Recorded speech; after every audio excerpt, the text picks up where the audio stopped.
सबसे पहले आप लोग पढ़े होंगे व्यापक रूप। क्या पढ़े होंगे बाबू? फॉर्मूला ax स्क्वायर प्लस इसमें। इसके बाद हम लोग देखेंगे फॉर्मूला विवेचक का। किसका?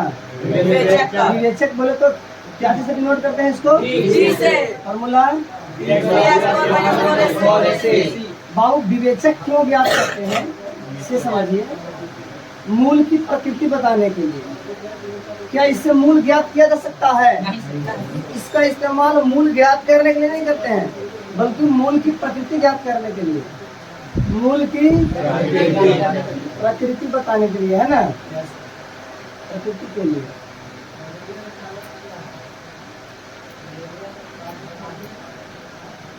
एक और बात, अगर बी स्क्वायर माइनस 4ac बड़ा होगा 0 से तो मूल कैसा होगा? मूल वास्तविक और वास्तविक और असमान होगा। अगर बी स्क्वायर माइनस 4ac बराबर होगा 0 के, क्या होगा? मूल कैसा होगा? मूल होगा वास्तविक समान। वास्तविक समान। अगर कंडीशन ऐसा हो जाए बी स्क्वायर माइनस छोटा हो 0 से, छोटा हो 0 से, दोनों लड़का इधर से पढ़ता है, प्रयास कीजिएगा इधर से पढ़ने के लिए। मूल कैसा होगा? अवास्तविक। यहाँ तक किसी को दिक्कत? बाबू ये बसियौटा है। ये क्या है? बसियौटा समझते हैं ना?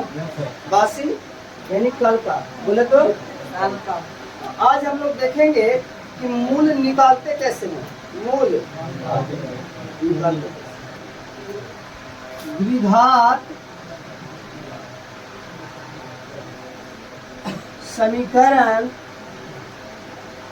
के मूल ज्ञात करने की विधि। द्विघात समीकरण के मूल ज्ञात करने की विधि। बाबू इसके 3 तरीके हैं। कितने तरीके हैं? 3 तरीके। सबसे पहला तरीका होता है बाबू, वो होता है गुणनखंड द्वारा। कैसे? पहला गुणनखंड से, दूसरा पहला हो गया गुणनखंड से, और दूसरा जो फॉर्मूला होता है बाबू, दूसरा जो तरीका होता है बाबू, वो होता है बाबू सर्वसमीका से। कैसे? सर्व, इसी को कई बार लोग बोलते हैं वर्गमूल से। तीसरा होता है द्विघाती सूत्र। कैसे बाबू? नहीं दिख रहा है? यहाँ तो दिख रहा है बाबू। तीसरा तरीका होता है बाबू द्विघाती सूत्र से। कैसे? द्विघाती सूत्र से। द्विघाती। आइए हम लोग 1 by 1 देखेंगे। सबसे पहले देखेंगे गुणनखंड मेथड। कौन सा मेथड?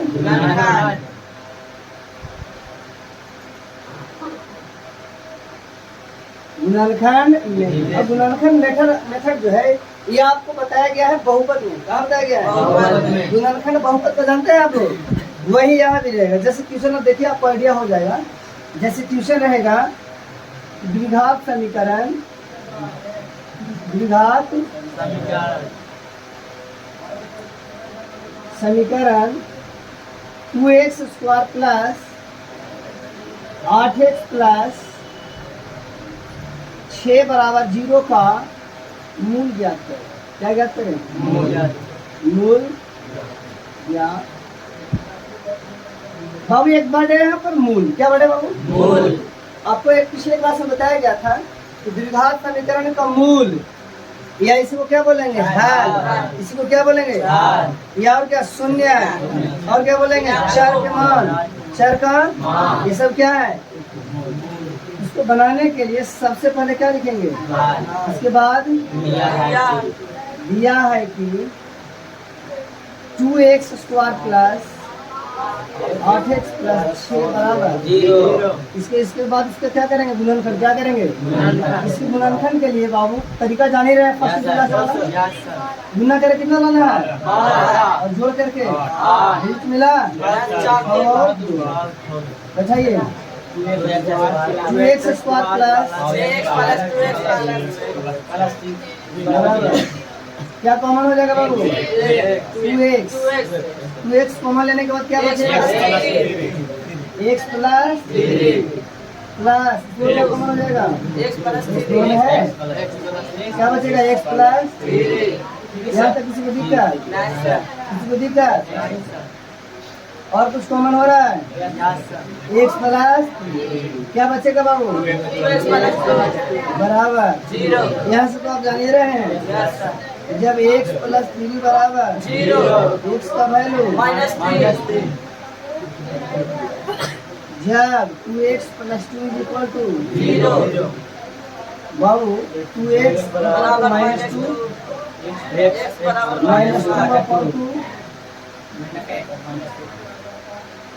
है ना। यहाँ तक कुछ भी कर, इसलिए x का वैल्यू एक आ गया -3 ये नहीं आ रहा कि बाकी आ रहा है ना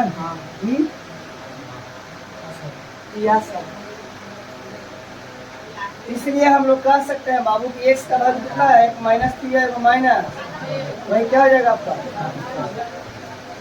बाबू। किसी बहुपद का जितना पावर होगा अधिकतम उतने उसका आंसर होगा, मतलब उतना उसका आंसर की संख्या होगा।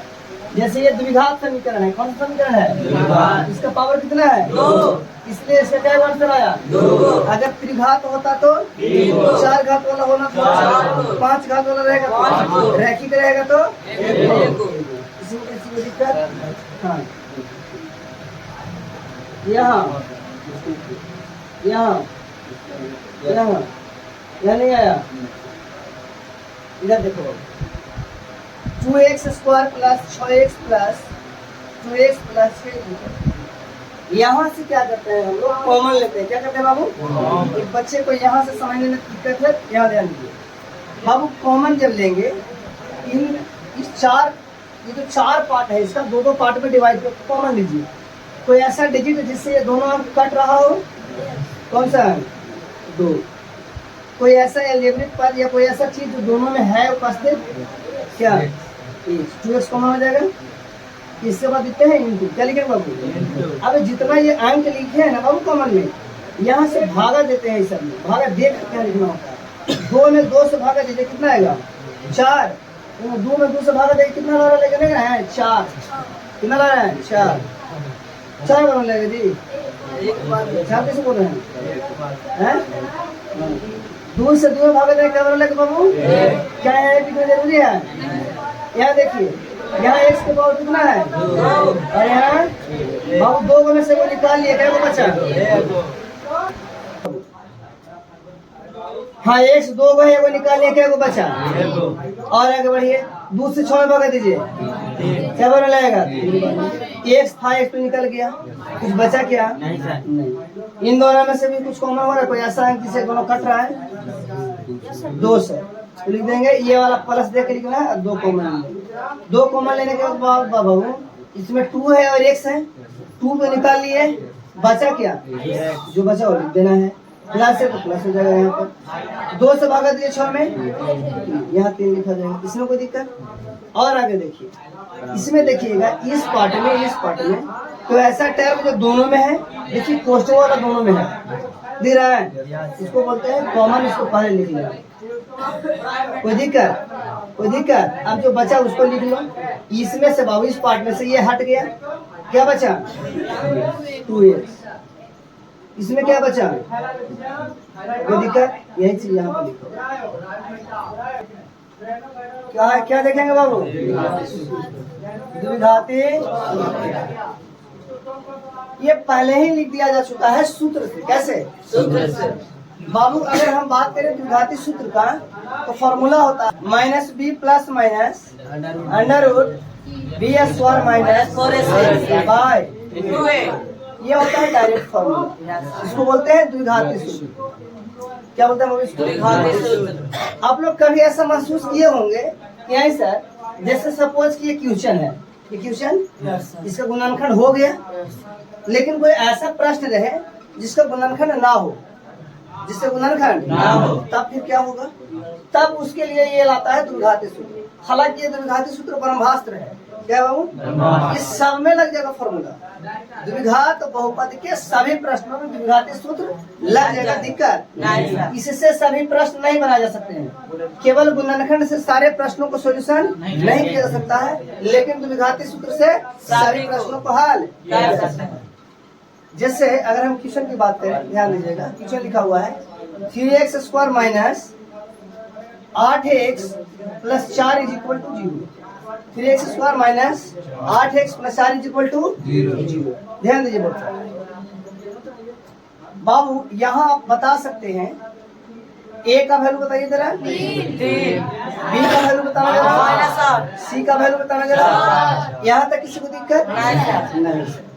तो हम फॉर्मूला कौन सा लगाएंगे? द्विघाती सूत्र। कौन सा लॉजिक लगाएंगे? द्विघाती द्विघाती सूत्र बताना जरा। Minus B plus minus under root by 2a। ये बाटा पूरा कर दीजिएगा। पुटिंग द वैल्यू, पुटिंग कीजिए बाबू।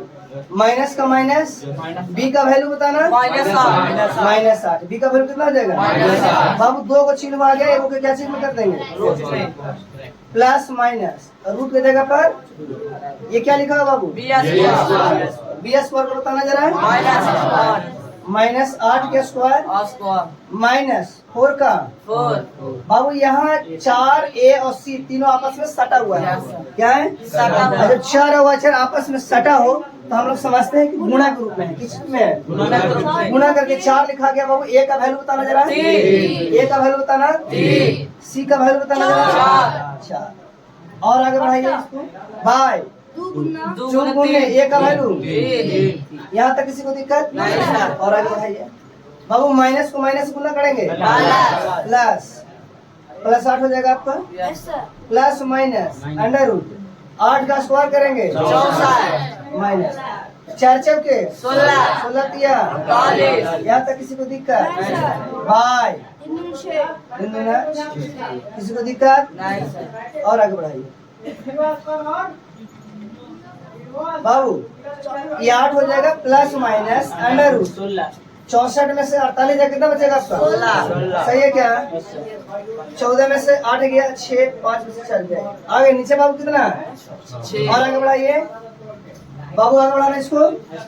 और x बराबर 8 प्लस माइनस रूट का वर्गमूल और 16 का वर्गमूल बटा कितना बाबू? 6। बाबू यहाँ प्लस माइनस इसलिए है, आप एक बार प्लस रख के सोल्यूशन कर रहे हैं, एक बार माइनस कर। जब x बराबर 8 प्लस 4 बटा 6, x बराबर 8 4 12 बटा 6 कटेगा, क्या आ जाएगा? x बराबर 2।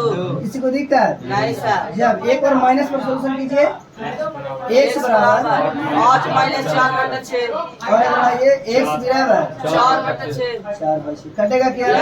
2 बटा 6। इसलिए x का वैल्यू क्या क्या आ गया बाबू? x बराबर 2। x बराबर यहाँ तक किसी को सॉरी माइनस नहीं होगा। यहाँ तक किसी को दिक्कत नहीं? किन्हीं का सवाल है? सबको समझ में आ गया? चलिए ठीक है जी, इसको नोट कीजिए जितने जल्दी आप